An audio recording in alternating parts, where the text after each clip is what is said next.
તો hello guys, હું છું આપનો પ્રિયજન, મારી યુટ્યુબ ચેનલમાં આપનું હાર્દિક સ્વાગત કરું છું। તો મિત્રો, આજે આપણે આવ્યા છીએ બાલારામ, જે પાલનપુરથી 17 કિલોમીટર દૂર આવેલું છે અને ગુજરાતનું મિની કાશ્મીર ગણાતું એક માત્ર આ બાલારામ ધામ મહાદેવજીનું ધામ ગણવામાં આવે છે। તો આજે આપણે આવ્યા તો કાલે જ્યારે દશામાનું વિસર્જન હતું તો અહીંયા હજારોની સંખ્યામાં માતાજીનું વિસર્જન અહીંયા મૂર્તિનું કરવામાં આવ્યું છે।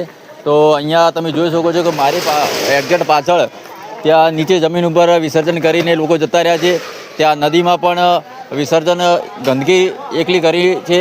તો લોકોને એટલું કહેવામાં આવે છે કે તમે માતાજીનું પૂજન અર્ચન જે 10 દિવસ દરમિયાન કરવામાં આવે છે તો તમે માટીની મૂર્તિ લાવી અને તેનું સરસ પૂજન અર્ચન કરી અને જળમાં પ્રવાહિત કરો, જેથી માતાજીનું અપમાન પણ ના થાય અને જે તમને આ મૂર્તિ જે પગમાં આવે છે, લોકોના પગોમાં આવે છે અને જેનું અપમાન માતાજીનું થઈ રહ્યું છે એ વિશે આપણે ઘણું જોયું કે અહીંયા જેમ તેમ મૂર્તિઓ રખડે છે।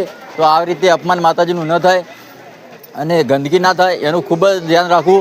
અને અમારી ચેનલમાં નવા છો તો આ વિડીયોને લાઇક કરજો, શેર કરો અને સબસ્ક્રાઈબ કરવાનું ભૂલતા નહીં। ઓમ નમઃ શિવાય, હર હર મહાદેવ।